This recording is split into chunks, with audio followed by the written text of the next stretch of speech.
Good morning students. Last class में हमने देखा था सॉल्यूशन, और सॉल्यूशन के अंदर हम कंसंट्रेशन टर्म्स देख रहे थे, जिसमें हमने कंसंट्रेशन की डेफिनेशन देखी थी। फिर हमने इनको कंसंट्रेशन टर्म्स के रिस्पेक्ट में दो पार्ट में क्लासीफाई किया था, temperature dependent and temperature independent. इसके अंदर टेम्परेचर डिपेंडेंट में volume, percentage volume by volume, percentage weight by volume, molarity, normality, parts per million volume by volume and parts per million volume by weight by volume. Formality temperature independent के अंदर percentage volume by volume, weight by weight, mole fraction, molality and parts per million weight by weight. ठीक है, हमने temperature dependent की percent volume by volume, percentage weight by volume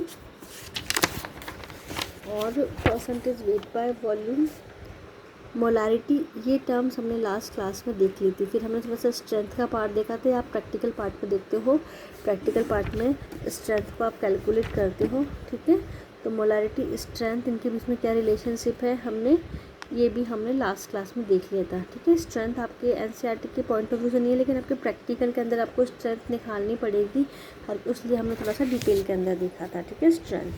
next है normality. ठीक है, normality को हम ठीक है, नेक्स्ट हम देखेंगे नॉर्मेलिटी। नॉर्मेलिटी क्या होती है? नॉर्मेलिटी क्या होती है? देखो, नॉर्मेलिटी कई बार क्वेश्चंस पूछते हैं ऑब्जेक्टिव के पॉइंट ऑफ व्यू से। तो हमने मोलारिटी में क्या देखा था? Number of molecular mass, number of malls देखे थे। इसके अंदर हम क्या लेते हैं? नंबर ऑफ इक्विवेलेंट, यानी मतलब सॉल्यूट के इक्विवेलेंट लेंगे। ठीक है, इक्विवेलेंट मास लेंगे पर लीटर वॉल्यूम ऑफ सॉल्यूशन। तो नॉर्मेलिटी का फॉर्मूला लिखेंगे तो हम क्या होता है? Number of equivalent weight upon volume of solution. ठीक है, volume of solution, equivalent upon volume of solution, equivalent weight. Number of moles हमने कैसे निकाले थे? देखो, मोलारिटी के अंदर हमने एन की वैल्यू निकाली थी, weight, given weight upon molecular मास।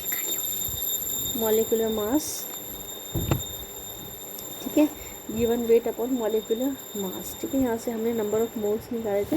उसी तरीके से इक्विवेलेंट वेट के लिए हम इक्विवेलेंट वेट निकालेंगे। ये हो जाएगा हमारा weight upon equivalent mass into VL. ठीक है, EQ की वैल्यू जब हम लिखेंगे तो weight of solute given in grams में होगा upon equivalent mass into VL. ये हमारा नॉर्मेलिटी आ जाएगा। ठीक है, अब इक्विवेलेंट देखो, इक्विवेलेंट क्या होता है? इक्विवेलेंट वेट कैसे निकालते हैं हम? वेट अपॉन इक्विवेलेंट मास। ठीक है, इक्विवेलेंट मास, तो EQ की वैल्यू हमने यहाँ रखी, तो wait upon equivalent mass into VL। ठीक है, ये आ गया। अब देखो, इक्विवेलेंट मास और मॉलिक्यूलर मास में क्या रिलेशनशिप है? Equivalent mass equals to molecular mass upon n factor. ठीक है, जब हम मोलारिटी के m0 यानी मॉलिक्यूलर मास को हम n फैक्टर से डिवाइड कर देते हैं, तो हमारे पास क्या आ जाता है? इक्विवेलेंट वेट आ जाता है। ठीक है, इक्विवेलेंट वेट आ जाता है हमारे पास। ठीक है, तो नॉर्मेलिटी का ओवरऑल फार्मूला क्या हो जाएगा? ठीक है, यहाँ पे EQ है, EQ की वैल्यू क्या है? ठीक है, EQ है, सॉरी, नॉर्मेलिटी है EQ की वैल्यू है W अपॉन EM। ठीक है, EM है equivalent mass equals to equivalent molecular weight upon n factor. Normality निकालेंगे, इक्विवेलेंट आ जाएगा W अपॉन ये EM, equivalent mass W upon equivalent mass into VL। ठीक है, ये आ गया हमारे पास। अब इक्विवेलेंट मास को हम क्या लिख सकते हैं? इक्विवेलेंट मास को लिख सकते हैं W upon m0 upon n factor. तो इधर आ जाएगा m0 डिनोमिनेटर में, और न्यूमरेटर में क्या आ जाएगा? n factor. ठीक है, n फैक्टर अपॉन VL। ये हमारे पास क्या आ गया? नॉर्मेलिटी का फॉर्मूला आ गया। ठीक है, देखो क्वेश्चंस के अंदर क्या होता है, कई बार है ना मॉलिक्यूलर मास हम लोग निकाल लेते हैं, वॉल्यूम ऑफ सॉल्यूशन हम अज्यूम कर लेते हैं, वेट गिवन होता है, हमें कई बार एन फैक्टर पता होना चाहिए। हमें एन फैक्टर पता होने के लिए हम एन फैक्टर को थोड़ा सा डिटेल में समझेंगे कि हम बेसिकली एन फैक्टर को निकालते कैसे हैं, बहुत ज़्यादा इंपॉर्टेंट है। ठीक है, एन फैक्टर न्यूमेरिकल के पॉइंट ऑफ व्यू से, आपके प्रैक्टिकल पार्ट के पॉइंट ऑफ व्यू से बहुत ज़्यादा इंपॉर्टेंट है। ठीक है, नॉर्मेलिटी। देखो सबसे पहले calculation of N factor, N factor की कैलकुलेशन देखेंगे। ठीक है, N factor calculation, N factor calculation, N factor calculation कैसे देखेंगे, देखो इसको अलग अलग केस में देख सकते हैं हम। ठीक है, अलग अलग केस में इसको हम एसिड के रिस्पेक्ट में देख सकते हैं। ठीक है, एसिड के अंदर एन फैक्टर कैसे कैलकुलेट करते हैं, बेस के लिए एन फैक्टर कैसे कैलकुलेट करते हैं, और सॉल्ट के लिए एन फैक्टर कैसे कैलकुलेट करते हैं। ठीक है, देखो मोलर मास निकालेंगे लेकिन मोलर मास, ठीक है, मोलर मास निकालेंगे लेकिन मोलर इक्विवेलेंट मास कैसे निकालेंगे, इक्विवेलेंट मास निकालने के लिए मॉलिक्यूलर मास को एन फैक्टर से डिवाइड करना होता है। तो N factors and acid, base and salt अलग अलग के रिस्पेक्ट में अलग अलग होता है। ठीक है, तो देखो एसिड, जैसे सपोज हमने एसिड के अंदर मतलब कोई भी सॉल्यूशन एसिड है जो सॉल्यूशन के अंदर कितने H+ आयन रिलीज़ कर रहा है उसको बोलेंगे हम एसिड। बेस के अंदर कितने OH- रिलीज़ कर रहा है आयन्स, वो उसके क्या हो जाएगा, एन फैक्टर। जैसे एसिड के केस में जितने H+ आयन्स रिलीज़ करेगा उतना ही क्या हो जाएगा, वो एन फैक्टर। बेस में जितने नंबर ऑफ OH- रिलीज़ करेगा वो हो जाएगा हमारा एन फैक्टर। और इस केस के अंदर क्या है, मैग्नीट्यूड। इस केस के अंदर हम positive charge and negative charge है क्या देखेंगे, मैग्नीट्यूड देखेंगे। ठीक है, अब एसिड के अंदर जैसे हम एग्जांपल लेते हैं HCl, इसका ब्रेकडाउन देखेंगे H+ plus Cl minus, H+ plus Cl minus. ठीक है, इसके अंदर कितने H+ रिलीज़ हुए, 1, तो इसका एन फैक्टर क्या हो जाएगा, 1। बेस के अंदर जैसे हम देखें NaOH है, NaOH का होगा Na plus OH minus, 1 OH minus release हो रहा है तो यानी इसका एन फैक्टर हो जाएगा 1। ठीक है, सॉल्ट के अंदर जैसे सॉल्ट हम देखें Na2CO3 है, Na2CO3 है, Na2 का कितना हो गया, +2 -2। तो इसमें देखो कभी भी एन फैक्टर प्लस माइनस में नहीं होता, वो फिक्स नंबर में होता है। तो मैग्नीट्यूड देखेंगे 2, दोनों में 2 है तो एन फैक्टर इस केस के अंदर क्या हो जाएगा, 2। उसी तरीके से हम NaCl की बात करते हैं, NaCl में +1 -1, तो मैग्नीट्यूड क्या है, 1, एन फैक्टर हो जाएगा इसमें 1। ठीक है, तो ऐसे करके हम यहाँ पे एन फैक्टर्स निकालते हैं। जैसे एसिड का एक एग्जांपल और ले लें, H2SO4 सल्फ्यूरिक एसिड होता है, ये टूट के किस में बनेगा, ठीक है, 2H+, ठीक है, ये हो जाएगा 2H+ प्लस SO4 2-, ठीक है, SO4 2-, तो कितने रिलीज़ किए, 2, तो इस केस के अंदर एन फैक्टर हो जाएगा 2। ठीक है, तो एसिड के अंदर जितने H+ आयन्स एक्वस सॉल्यूशन में रिलीज़ होते हैं वो उसका एन फैक्टर है। बेस के केस में जितने OH- रिलीज़ होते हैं वो उसका एन फैक्टर है। और सॉल्ट के केस में हम पॉजिटिव और नेगेटिव का मैग्नीट्यूड देखेंगे। ठीक है, मैग्नीट्यूड देखेंगे, मैग्नीट्यूड कितना है, और कभी भी एन फैक्टर की वैल्यू पॉजिटिव नेगेटिव में नहीं होती, इसका मैग्नीट्यूड जैसे +2 -2 है, 2 है तो 2 उसका एन फैक्टर हो जाएगा। NaCl के अंदर +1 -1 है तो एन फैक्टर इसका 1 हो जाएगा। ठीक है, अब देखो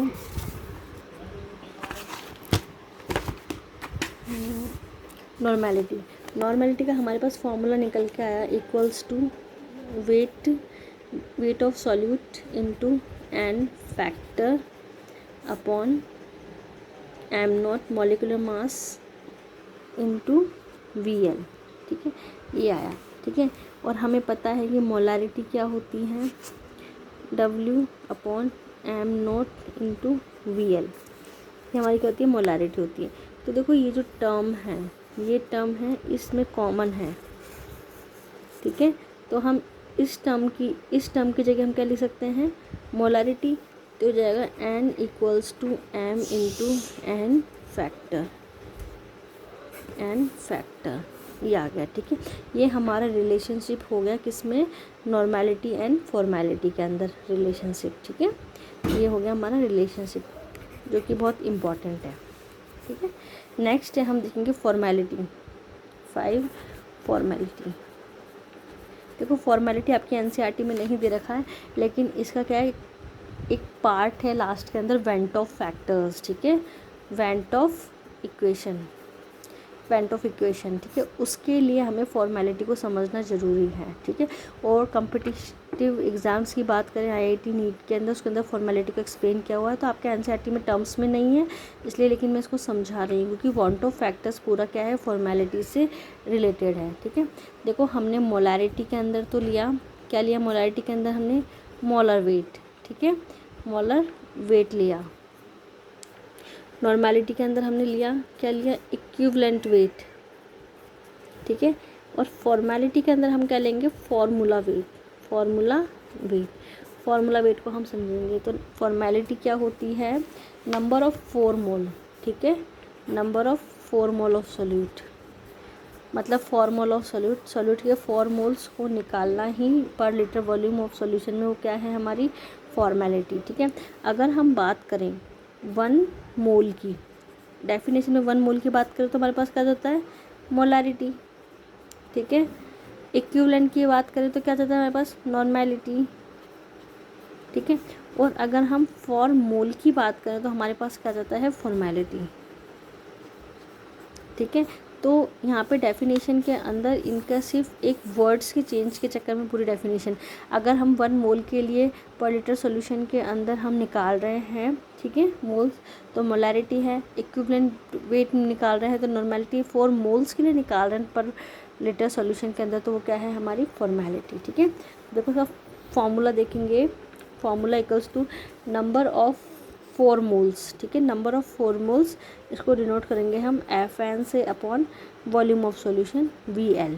ठीक है, ठीक है, तो हमें पता है 4 मोल्स के लिए नंबर ऑफ मोल्स यानी weight upon formula wait, formula mass, formula mass into VL, into VL। ठीक है,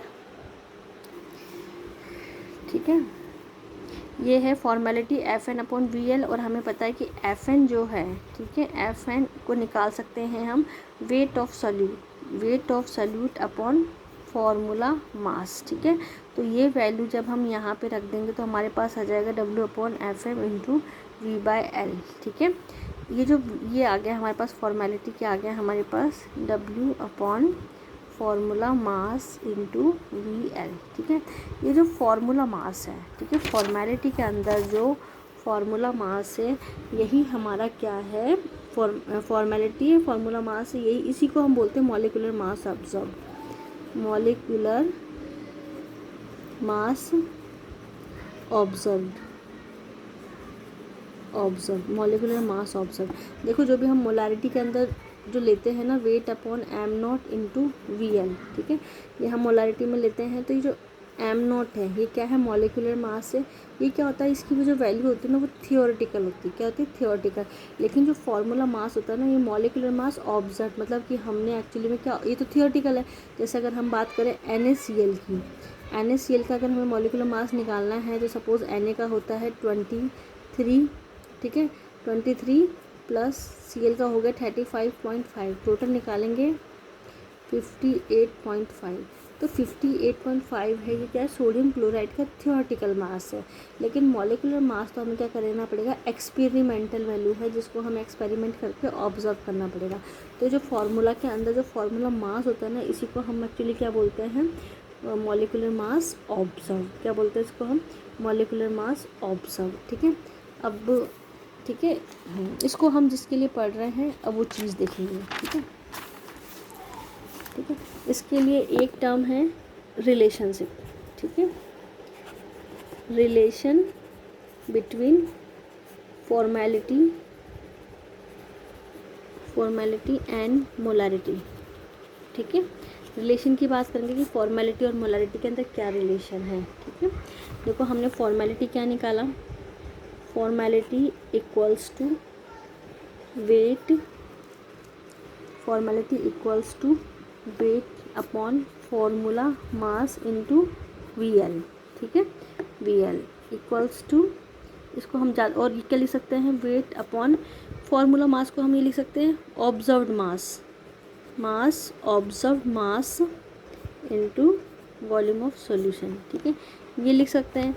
और वहीं हम बात करें मोलारिटी की, ये क्या होता है, W अपॉन M नॉट, ठीक है, इनटू VL। ठीक है, इसको हम लिख सकते हैं, देखो M नॉट है, हमने देखा कि जो फार्मूला के लिए जो मास होता है वो क्या होता है, ऑब्जर्व, मॉलिकुलर मास ऑब्जर्व होता है। तो लेकिन मोलारिटी के लिए जो ये होता है मोलर मास, वो कैसा होता है, थियोरेटिकल, यानी कि W upon molecular mass theoretical into volume of solution. ठीक है, ये थियोरेटिकल आ गया। तो अब देखो हम इसको डिवाइड करेंगे F/M, इनकी वैल्यूज़ रख दो, क्यों ये हो जाएगा W upon molecular mass observed into VL upon, ये हो जाएगा W upon theoretical molecular mass into VL। देखो VL से VL कैंसिल हो गया, W से W कैंसिल हो गया, हमारे पास आ गया formality upon molarity equals to, ये इधर डिनोमिनेटर में ऊपर चल जाएगा, ये ऑब्जर्व मास नीचे। ठीक है, हो जाएगा हमारे पास MT अपॉन M ऑब्जर्व, यानी कि molecular mass theoretical upon molecular mass observe. ठीक है, ये रिलेशन आ जाएगा फॉर्मेलिटी और मोलारिटी। ठीक है, मोलारिटी हमारे एनसीईआरटी में दे रखी, लेकिन फॉर्मेलिटी नहीं देखी। फॉर्मेलिटी हमें इसलिए पढ़नी पड़ेगी कि हमारे आगे एक टॉपिक है वेंट ऑफ इक्वेशन, तो वहाँ पे बहुत काम आएगी। ठीक है, तो फॉर्मेलिटी और मोलारिटी के रिलेशन से हमें ये आ गया कि molecular mass theoretical upon molecular mass observe. ठीक है, ये जो रेशियो है, ठीक है, थियोरेटिकल मॉलिकुलर मास और ऑब्जर्व मॉलिकुलर मास का रेशियो, ये क्या है, हमारा वेंट ऑफ फैक्टर। यही क्या है हमारा went of factor, went of factor. ठीक है, इसको हम आगे वेंट ऑफ इक्वेशन पढ़ेंगे ढंग से डिटेल के अंदर। तो इसको हम देखो कैसे निकाल सकते हैं, formality equals to I into M, I into M. ठीक है, तो कई बार ना कंपटीशन में पूछ लेता है कि भाई वेंट ऑफ इक्वेशन फॉर्मेलिटी और मोलारिटी के अंदर क्या रिलेशनशिप है, इसलिए उसके पॉइंट ऑफ व्यू से इंपॉर्टेंट है। तो वेंट ऑफ फैक्टर किससे निकलता है, molecular mass of theoretical upon molecular mass of observe. ठीक है, तो थियोरेटिकल मॉलिकुलर मास तो हमें किससे मिला है, मोलारिटी से, ऑब्जर्व वाला जो हमें मिला है वो किससे मिला है, हमें फॉर्मेलिटी से। इन्हीं के रेशियो को हम क्या बोलते हैं, वेंट ऑफ फैक्टर बोलते हैं। ठीक है, नेक्स्ट है हमारा parts per million, parts per million weight by volume and parts per million volume by volume. ठीक है, देखो हमने मास परसेंटेज पढ़ा था स्टार्टिंग में, परसेंटेज मास देखो ये पढ़ा था हमने, जैसे परसेंटेज वेट बाय वॉल्यूम। ठीक है, इसमें क्या लिया था हमने, पर देखो परसेंट यानी पर 100, ये था हमारा वेट ऑफ सॉल्यूट। ठीक है, wait of solute upon volume of solution, volume of solution. तो ये देखो वेट ऑफ सॉल्यूट तो हमारा किस में था, ग्राम में था, वेट ऑफ सॉल्यूशन हमारा था मिलीलीटर के अंदर। उस केस के अंदर हम क्या करते थे, 100 से। जब हमें परसेंट निकालना था वेट बाय वॉल्यूम का, तो हम किससे मल्टीप्लाई करते थे, 100 से। लेकिन हम इधर निकाल रहे हैं पार्ट्स पर मिलियन में, पार्ट्स पर मिलियन में वेट अपॉन वॉल्यूम। देखो पार्ट्स पर मिलियन की बात करें तो बहुत स्मॉल अमाउंट ऑफ सॉल्यूट जब निकालना होता है तो हम पार्ट्स पर मिलियन में निकालते हैं। तो इसके लिए वही सेम कंडीशन हो जाएगी। देखो मिलियन, सिर्फ मिलियंस की टर्म्स के लिए ही हमारे पास यहाँ पे ये डेसिमल की वैल्यूज़ चेंज होगी, अदरवाइज़ पूरा फार्मूला सेम रहेगा। ये हो जाएगा हमारा wait of solute upon volume of solution into 10 की पावर 6 इंटू 10 की पावर 6। ठीक है, मिलियन, मिलियन की टर्म्स क्या होती है, 10 की पावर 6। वहीं हम parts per million volume by volume देखेंगे तो ये हो जाएगा हमारा वॉल्यूम ऑफ सॉल्यूट, ये हमारा हो जाएगा volume of solute upon volume of solution into 10⁶, ठीक है। तो ऐसे हम पार्ट्स पर मिलियन में निकाल लेंगे, ठीक है। तो ये जितनी भी हमारी टेम्परेचर डिपेंडेंट टर्म्स थी ये कंप्लीट हुई है। इसके न्यूमेरिकल्स करना, नहीं समझ में आया, कुछ भी नहीं समझ में आया तो प्लीज़ पूछना, ठीक है। Thank you.